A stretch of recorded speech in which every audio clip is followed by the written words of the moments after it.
I'm Penny Simkin, and I have been involved in childbirth work for 41 years. I have many interests in birth, but the one you're particularly interested in right now is my interest in doulas. I am a doula. I accompany women in labor. I'm a childbirth educator, author of several books, and I do train doulas.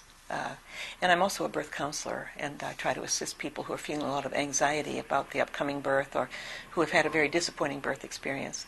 I try to help them to come to terms with that kind of thing. One of the most recent additions, maybe, to maternity care team is the doula. A doula is a woman who is, usually a woman, not always, who is trained and experienced in childbirth. And she is gets to know the couple before they have their babies, and then she's with them from the time they need her in labor through the birth, providing not only her continuous care, but also emotional support, reassurance, encouragement, hands-on comfort measures, some guidance on when to try this or try that or that kind of thing, and also helping her to get information that she might need if a doctor or a midwife is concerned about something and wants to change the plan. The doula helps make sure the woman understands what her choices are. And I got very interested in this whole concept from two sources, really. Way back in the early 1980s, we had some studies by Marshall Klaus and John Kennel and others in Guatemala that showed that the presence of a kind woman with women in labor made a difference in their outcomes. So that I thought, well, that's interesting, but I didn't do too much about it. But then I did a study myself on women's long-term memories of their birth experiences and what contributed to their satisfaction. And I found that women who were cared for well were the ones most likely to feel satisfied with their births.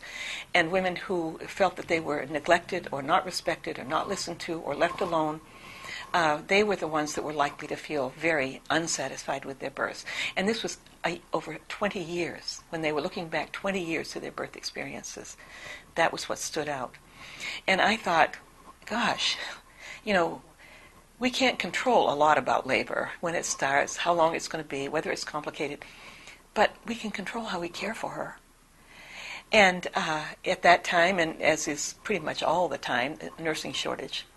And nurses already have huge responsibilities in the clinical arena and often more than one patient to take care of, so they couldn't provide that kind of care. And so the doula was seen mostly as a hospital, as a person to join the hospital team, and it was the choice of the mother to have a doula. So I thought, well, if we can control how we care for her, why don't we have people there for that purpose only? The doula is different from the partner in that she has more experience, more perspective, and a little more distance, so she's not as deeply emotionally involved as the partner is. So she can bring a calmness to the situation and help the partner to remain calm. And doulas and midwives have an awful lot in common, but the midwife still has the primacy, is the health care, the clinical condition, well-being of both mother and baby. And I found that at home births, for example, or birth center births, sometimes midwives have got to get some rest. I mean, these births go on for a long time, and we want our midwife to be clinically sharp and competent. And so if it's been 12 hours or 18 hours and it's middle of the night, I would want her to get a nap. The doula isn't doing rocket science. The doula is there, in the continuous capacity. That's the way, yes, just like that. And we can do it tired. A midwife shouldn't have to do that when she's tired. She should be resting, so that if there is a need for her to be quickly thinking, she's got it. So although I perceived doulas first as an adjunct in hospital care, it turns out that they're very valuable and welcome by most of our midwives to help out during the birth. So in a nutshell, once I kind of figured all this out and realized how important care is, I started training doulas. I just made up a training program and did it. I wasn't the first. I don't want to pretend that I was the first person to ever think of this. But I think that I happened to be there at the right time in an environment where there was an awful lot of interest. There were people around Seattle that were just ripe and ready for this. And we started training, and we started training twice a year, and now we're training 10 groups a year. And the climate in Seattle is a little more welcoming than in many other parts of the country, so the doulas could be present at births without a lot of suspicion or territoriality or something like that. So we formed an organization in Seattle called the Pacific Association for Labor Support, and that was so successful, and we had such a good model that Annie Kennedy, the president of PALS, and I decided, let's go international with this. And we're lucky enough to find that Marshall Klaus and John Kennel and Phyllis Klaus were very interested in this. So the 5 of us joined together and founded Doulas of North America, which now has expanded and has now become DONA International. So that's kind of the story.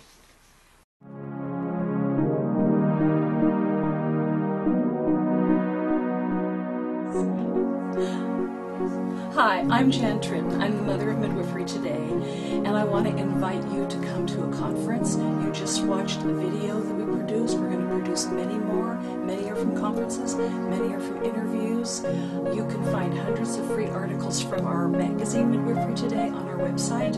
Our website has ever-changing articles. We have a homepage that has like news coming all the time, different things going on in childbirth and with Midwifery Today. We provide these things so that you can be the best midwife, doula, or mother or father that you can be. We really want you to go out and serve Mother Baby, teach the world that birth works.